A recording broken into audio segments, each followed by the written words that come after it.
From Plant Lab in Austin, Texas, this is Stacker News Live! Hello, ladies and gentlemen. Welcome back to another exciting episode of Stacker News Live. I'm here with my BFF this week in Austin, Texas. Keon, did you survive the winter storm? I did survive the winter storm. Was that this week? Was that last week? I think it was last week. Was it last week? We didn't talk about it though, did we? I don't know. I mean, people text me about it this week, so maybe it was this week. It's probably people's electricity is probably finally on. It's probably what it is. No, it was actually warm last week. Anyway, my mom, who's our only listener, probably doesn't care about the weather here. Wait, your mom listens to the show now? No, she doesn't. Oh, wow. I was like, man, that's pretty awesome. She listens to the show. She doesn't listen to the show. How was your week, Car? Oh man, dude, it's crazy. Getting Sats by ready. It's a lot of work, man. Putting on a hackathon. People think it's just easy. Yeah, there's a lot of work behind the scenes. Yeah, to make a good one. What are you most excited about for the hackathon? I think right now I'm excited about how many people who I don't know who have signed up. We kind of got like retweeted by this like Austin, San Antonio like Twitter thing, and like now they're like kind of popping off. So yeah, I'm interested in seeing all the devs, probably from Web3, honestly. Yeah, maybe the ordinal thing has gotten some Web3 people excited. Probably. We don't have a Project Ordinals on there. You might want to add one if you really want to fill up the space with people who like pineapple on their pizzas. No, I'm really excited because we have like 61, I think. I think we're over 60 now. So, and we're still over a month and a half away. That's pretty amazing. So I think this might be the biggest hackathon yet. Dude, you think we can get it to 100 people? I think easily 100 people. I think easily 100 people, for sure. And then they're all devs. That's what's cool. So yeah, man, we're doing it. That's what my week's been like. That's excellent. Yeah, it's good to hear. All right. Should we talk about the Stackers week? Let's get into the top 5 stories of the week on Stacker News Live. Our first one is of regrets. This is 10,000 sats, 22 comments from Cointastical. Yeah, did you see this? Yes, you told me about it the other day. You're like really concerned in the library room. Yeah, it is. So why is this concerning? So, well, basically what happened is CSW is suing the Bitcoin's core developers for not transferring him the Bitcoin he lost in the Mt. Gox hack. So he said he's basically claiming in the courts of Great Britain that it's the Bitcoin core developers' responsibility to give him funds that got lost in the Bitcoin hack. And and the biggest problem with this is that it basically makes if the courts decide that he is owed that money by Bitcoin core developers, it basically invalidates nearly every open source license. Okay, I'm speaking for the plebs here. What does that mean in English? Because he's not Satoshi, right? So why does he think he has precedence in asking for this particular claim has nothing to do with him claiming to be Satoshi. Okay. It's merely he's saying that Bitcoin core developers are liable for money that he lost using Bitcoin. That's what. Oh my God. So he's trying to say it's like, he's trying to say it's like they're in control. They have the power to give him his money back, and they're not doing it. They could change the code and force the network to give him his money back. Dang. Yeah.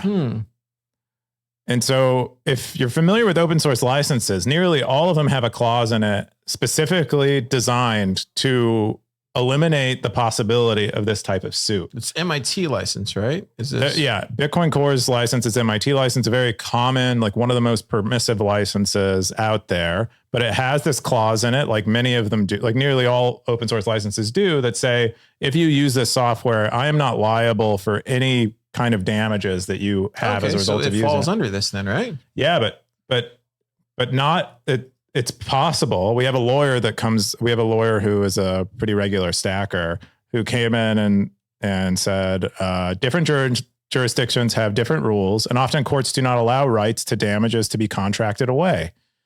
And under common law tradition, a written document is typically strictly construed against the drafter of the document.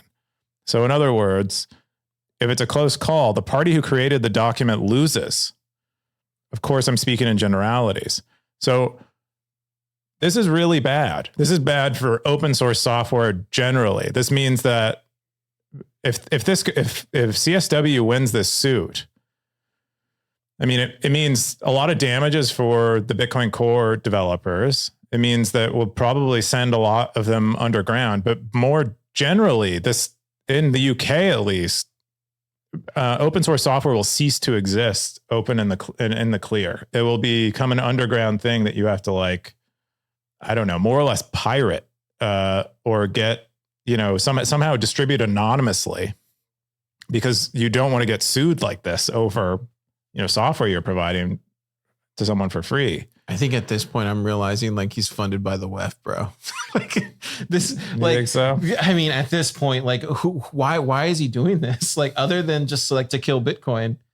Well, I mean, most people claim he's a sociopath and a narcissist. And so it's like it's more a psychological thing. You saw what like Nick Carter posted, right? With the whole closing in on the banks and how they're coming and like what happened to Kraken this week and like all these things. Like this is the part where they fight you. I mean, if he wasn't such an idiot, I'd have an easier time believing that. I mean, but he seems to be genuinely deluded.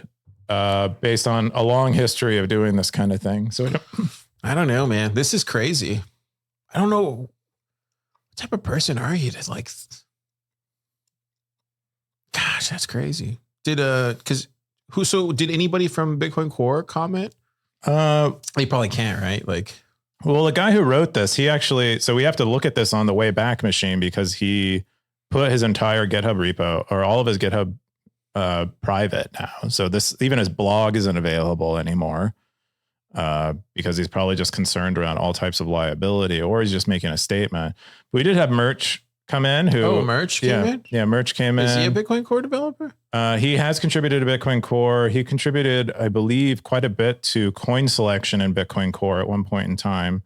What did Merch say? I said, is this a reference to CSW lawsuit? He says, yes, the lawsuit by CSW's company Tulip Trading against 15 Bitcoin and altcoin developers, which initially lost in a jurisdictional challenge, appears to be going to trial after success in an appeal.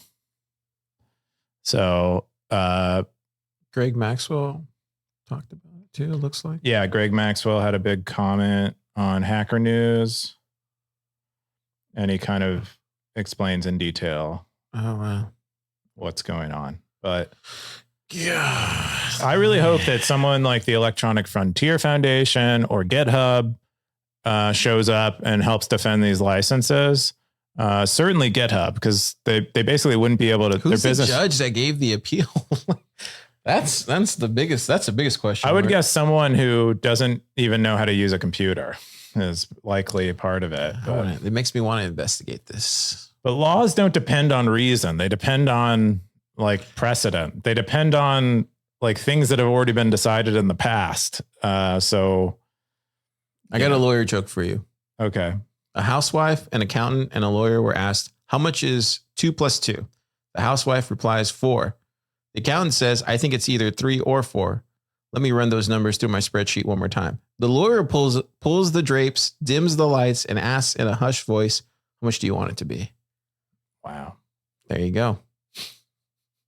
It makes you really think like, I mean, are we just looking at words here, like how they're interpreted and like what you can like parse out of them and reinterpret them? Like it's a fugazi.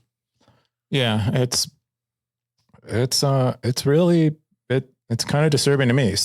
Stacker News' license is an MIT license. They're coming after you next. Yeah, is there a CSW out there who cares a lot about internet communities? Gosh, dude. Yeah, this is not good. This is not good for anybody building on Bitcoin right now. Yeah. Okay. Yeah. Let's get into the next top story. That was huge, man. That's probably the story of the year. I think it's a pretty big deal. I think I'm really hoping he'll lose. If he doesn't, I mean, I would just exit the UK in general. Like I would.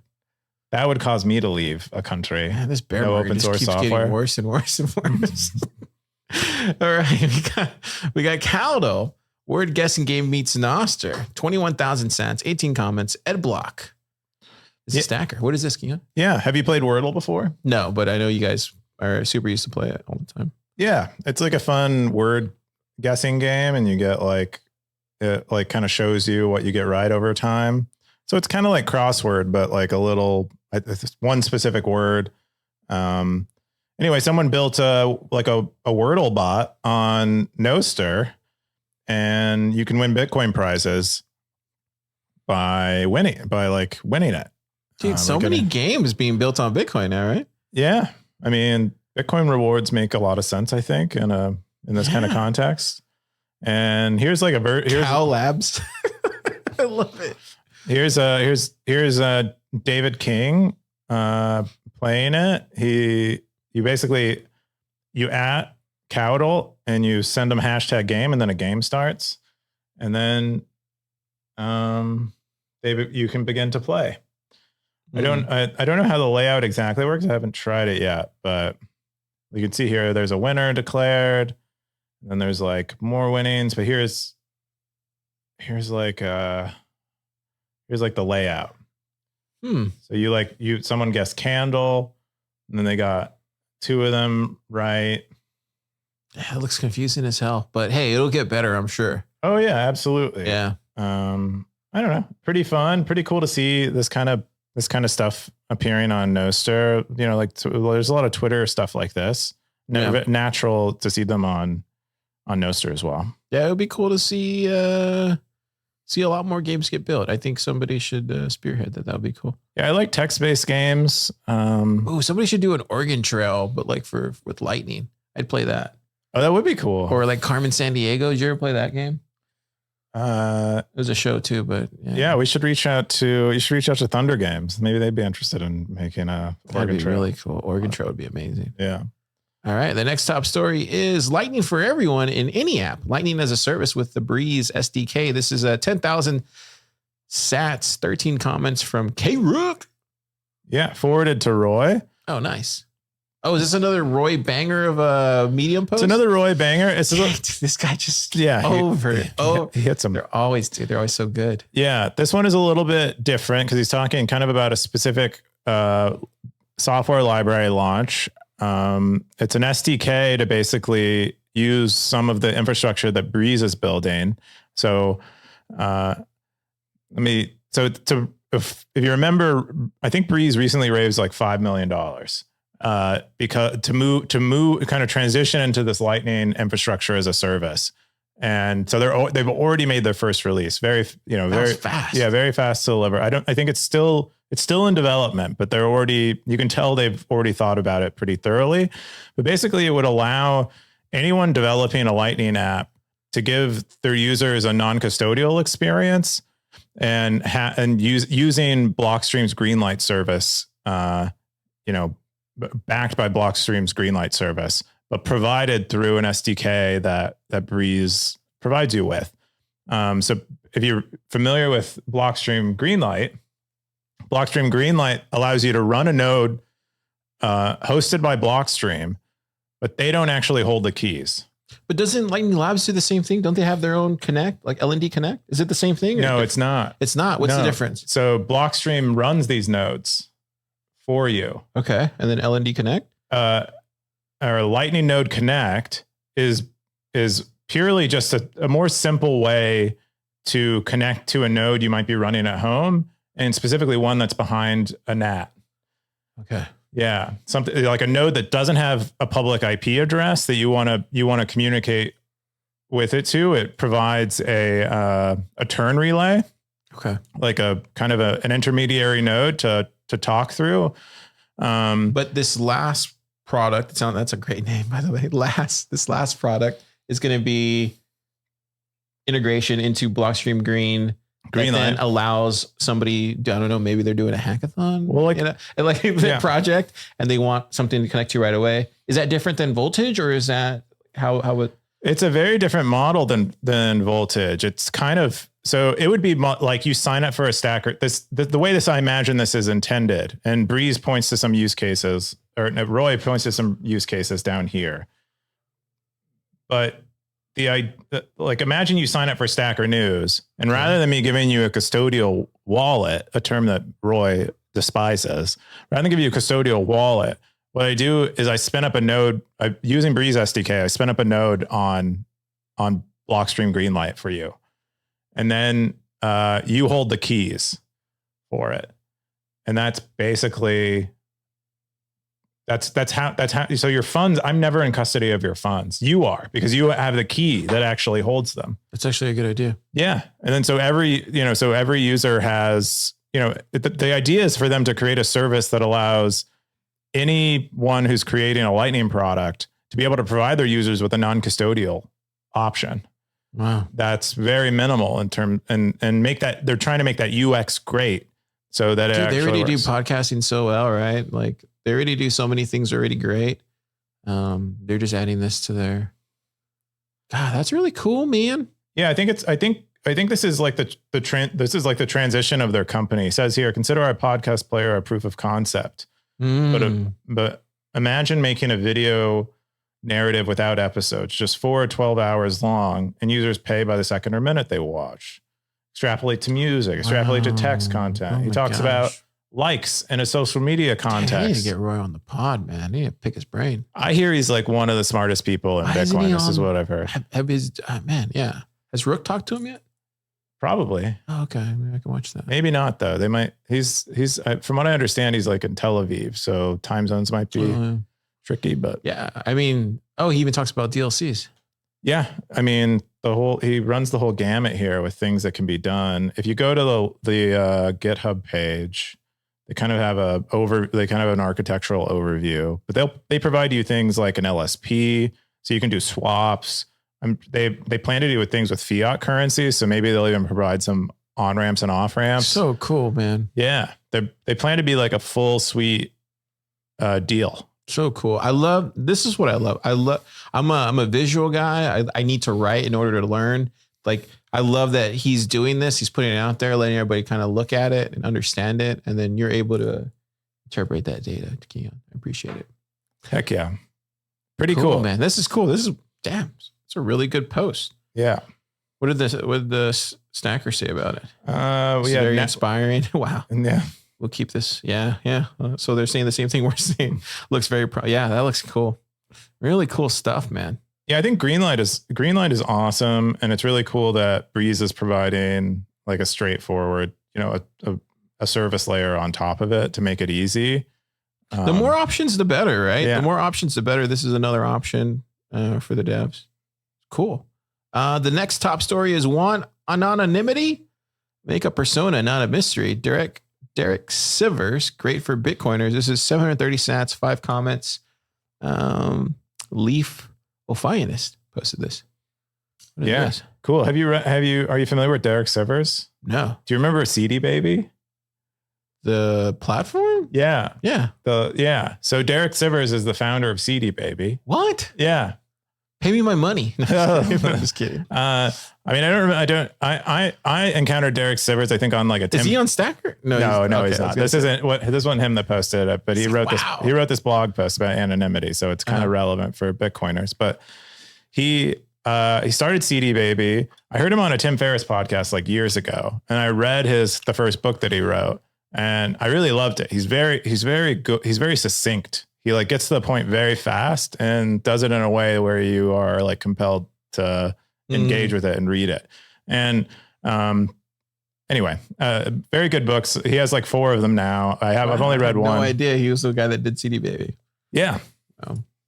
I could rip up that project really fast, but we're not. Let's go into the story. I mean, it was like 30 years ago or something. Whenever that it was needed at the time. Yeah. I mean, I think he sold it for like $1 million. Oh, so he ended up selling it. Oh, okay. I think that's so. why Or he turned it into like a profitable business. I forget exactly what. No, it was very profitable. I think the problem I always had with it is like the payments. I mean, it's the reason why WavLake exists, right? Like WavLake is the next CD Baby. It's just like that was the problem, but it's being solved right now. But the interface was terrible on it. Yeah. Yeah. So anyway, he basically basically he writes this encouraging you to create a persona rather than like a nim that is obvious to everyone that you're being anonymous. Basically remove a person's impulse to figure out who you are. So rather than, being, let's say super Signet, you become John Malkovich. Maybe you don't want to choose an actor's name, but you become John Greenfield or whatever. And that's your name. And he basically argues you get an AI image generator to generate you an image. You choose a place that you want to say you're from. And basically you basically build out an entire persona that handles most of the questions that someone might ask you, is trying to figure out who you are. And then you hire somebody from India to do it from 9 to 5. Is that what you're saying?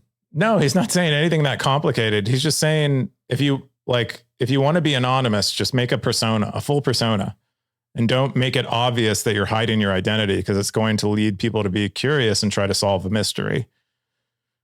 That's what he's saying. Have you ever thought about this? No, that's like really pathological. Like, you really think so? As far as, yeah, dude, like who thinks in that many steps? Especially about like trying to fool people. Oh no, if you want to be anonymous though. What do you call that? We know is people that pathological? What is that? It's not pathological. I don't think pathological means, I think that it's like, it's harmful in a continued way. Oh, okay. I guess it's, as long as don't do it for harm, stackers. No, he's not arguing for harm. He's saying for someone, we know lots of people who operate under NIMS and don't want people knowing their name, right? Yeah. And their identity. Yeah. Especially my next top story. Especially online. Yeah. So I think this makes perfect sense. If you've never I've thought of doing this, like contributing to Bitcoin Core under a totally contrived persona. Are you a Bitcoin Core developer? I might be. You don't know. This whole time. No, have you ever seen, this is totally off topic, but it's somewhat relevant. There was a guy who went on a game show, and it was like, he was a part of the game show, but the whole show was to just follow the guy. Like, it was just a show, like the whole story was like, it was like a real world reality type of show where he was a schmuck. Like, he was the one that he didn't realize that everybody around him were actors and that they had the different identities from who they really were.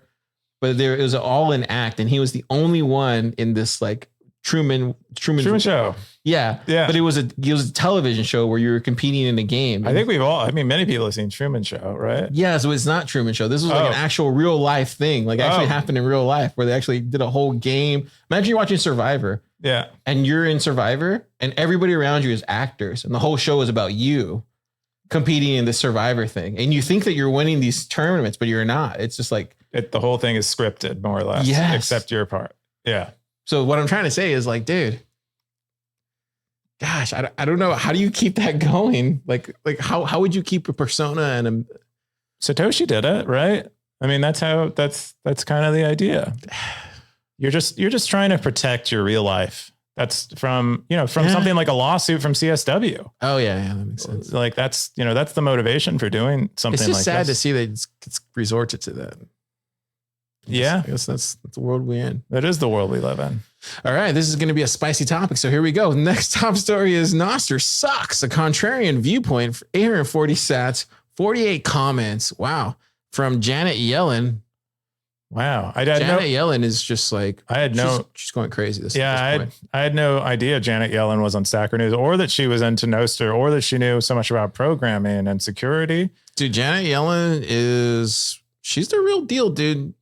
People, thought she was just a treasury secretary, nope. Turns out she knows is a programmer. Everything. Yeah. She knows about everything, dude. She does. So what did Janet Yellen say about this? Janet Yellen just wanted to get a discussion started on some of the downsides of Nostr generally. And so one of the things that she points out is, or she lists like 3 things: the incentives, the security, and scale. And kind of, just wants to get a discussion going about maybe how Nostr can't solve these problems. And, a pretty significant discussion ensues. There's lots of stuff in here about various kind of responses to the concerns. My understanding is Janet Yellen isn't necessarily interested in seeing Nostr fail, but wants to try to get it to succeed by asking some hard questions. And so a lot of us kind of chime in and give our feedback on some of these problems. It was a discourse in here. It looks like Peter Todd's commenting. You got Melvin Carvalho. He's a Nostr dev. You got Magic as well too. Magic, who runs Hive One, very Nosterable. So it looks like there's some really good discussions. What do you make of this? I don't know. I mean, it depends on, like, I'm mostly, what does it mean that Nostr sucks? When you're looking to have a really good debate, you kind of need everything defined. Like, what does suck mean? And what does decentralized mean? What does scale mean? And then from there, you can kind of begin to hash out whether Nostr indeed sucks or just doesn't meet. there's our in-house Nostr bear. Yeah, but he's watching it live. Whether it actually sucks, whether it actually can't be decentralized, so you can begin to actually, poke at those issues if you actually know what people mean. So they aren't changing the definition of all the words as you go. Yeah. But that's my main thing. But I think Nostr, it doesn't have a single point of failure. You can distribute to a number of relays all your messages, and that's already significantly better than what Twitter can offer you. Additionally, it does provide quite a bit of core utility that Twitter provides. Like, I'm able to see on Damus, I'm able to see a variety of people's posts that I want to see, who I'd otherwise normally see on Twitter. I have quite a familiar experience there. So I think I don't know if it scales globally. It's good. It's good. I'll say that it's great to see a post like this, right? You have this one side of Janet Yellen talking about how Nostr sucks, all this other stuff. Then you have like Max Webster's like side where it's like really, it's the opposite of this, right? It's like the complete opposite. Then there's somewhere in the middle, right? Yep. And then you have people who actually like Nostr, like me, that just like it. Yeah. I don't care. I mean, I do care about the things that you guys are talking about in these two posts, but at the end of the day, for me as a pleb, I like using it. Yeah. So like, for me, when I see this kind of stuff, okay, cool, looks good. I'm going to keep using Nostr. Yeah. Like, I mean, I don't know. Like, yeah, I don't think Janet Yellen would disagree with you, and I don't think Max Webster would disagree with you either. If you're enjoying using it, you should use it. That shows some level of success on to me personally. Yeah, because at the end of the day, like the people, like the things that you're trying to replace, I think sometimes become, there's just this high ideal that you're trying to reach for. I don't know for what reason. I mean, I guess for the reason of like self-sovereignty and all those things that we fundamentally believe as Bitcoiners, but like, if we can't work through trying to get there, and then like, do we not start? Yeah. I mean, it depends on, so there's some people who don't believe in Nostr who are perhaps very bullish on something like Web 5. And like, I know quite a few people, the people who I know are the most bearish on Nostr are like, Web 5 is where it's at, and that's what's going to solve the problem. And so they see Nostr as like a distraction from a real solution, which is Web 5, or has addressed more of the problems that they anticipate Nostr will have. And so I don't think they're against attempts, but it does seem like a lot like they're against attempts. It does seem like naysaying quite a bit. But if you talk to them, they actually aren't. They don't see it that way. They're just mostly criticizing it. Do you want to come here and talk about? Let me see if you want. He doesn't want. Of course he doesn't. No, just pointing out one of our in-house devs is a Nostr fan. One of the reasons that a lot of people are very bullish on Nostr is how much is getting built on Nostr kind of fast. Like, that's a pretty good indication that to them, that's a pretty good indication that there will be a lot of significant things happening. Like the rate of change on Nostr is extremely fast. Yeah. It's 2 weeks fast. It's like everything moves fast at Bitcoin, but it moves way faster on Nostr. Yeah. Yeah. They have so many people contributing to Nostr projects that it's just going to be that the anticipated result is something pretty significant. I agree. Yeah.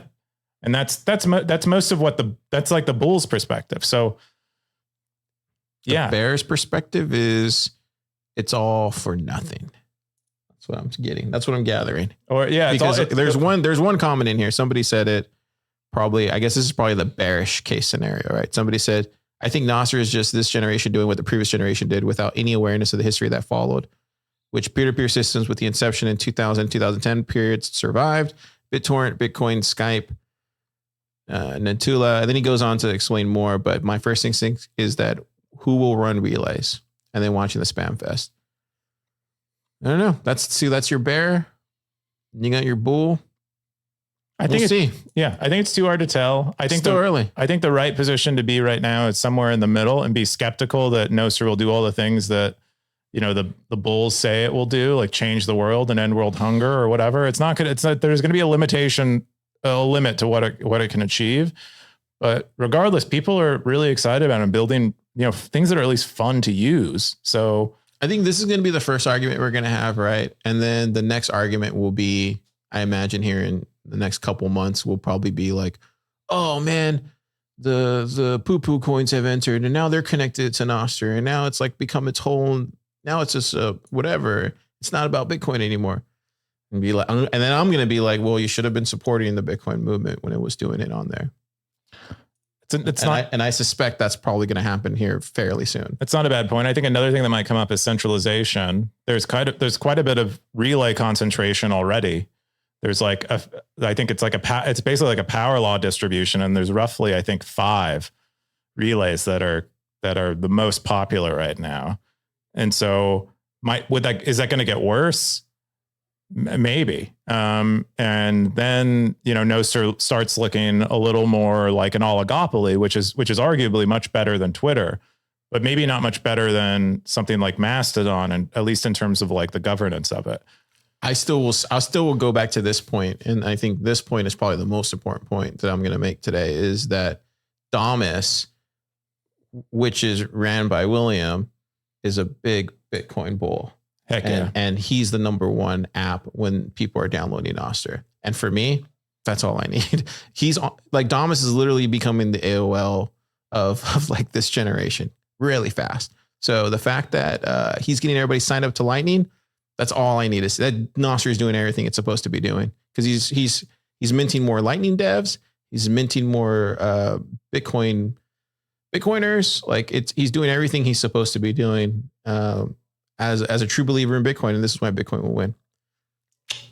And rant. Oh yeah, I don't know. I think it's a good. Bullish. That's why I'm bullish on Nostr. Yeah, I'm bullish on it. I mean, I'm optimistic about it. Generally, I wouldn't. I think it can really do some interesting things, especially if people continue to build on it. So. Oh, also like Club Lab, we just got our own Nostr little feed over there. So, that's right. You guys have a Nostr account now. Yeah, you guys should. We're on Stacker News too. That's right. At Club Lab. Be on the lookout. Their next story is your top story. My top story. My top story is Starting Fresh. This is by Tony Giorgio. 9 comments, 5,000 boosts, 1,900 sats. He did a. If you want to pull up the article. Yeah, the article. But he did a look at that attractive man. He's had I guess I won't dox his previous website, but he used to have this website that he put a lot of content on, like every so often, and it was like really good content. And I would always look forward to reading about it. Then he jumped off of Twitter. And now it's just I don't think he's on Nostr either. But no, he comes in and around everywhere, right? But he wrote this post on February 4th where he was talking about starting fresh, and he wanted to talk about like his moving, his new job, his new identity, and restarting.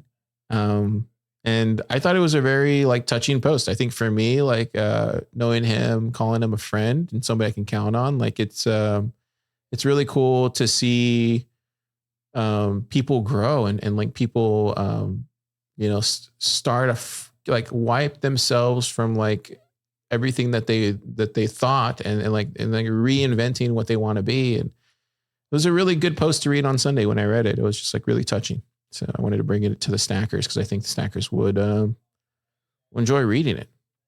Yeah, I think it's a really great subject to bring up. I think there are a lot of people who never go through a fresh start. I don't know if you've like, I remember when I was growing up in high school, I knew a girl who never wanted to move out of the little town I was living in. It had the population was 30,000 people. She didn't want a fresh start ever. She just wanted to stay the same. And I think you're robbing yourself of like on some kind of figuring out who you are, and maybe in certain experiences too.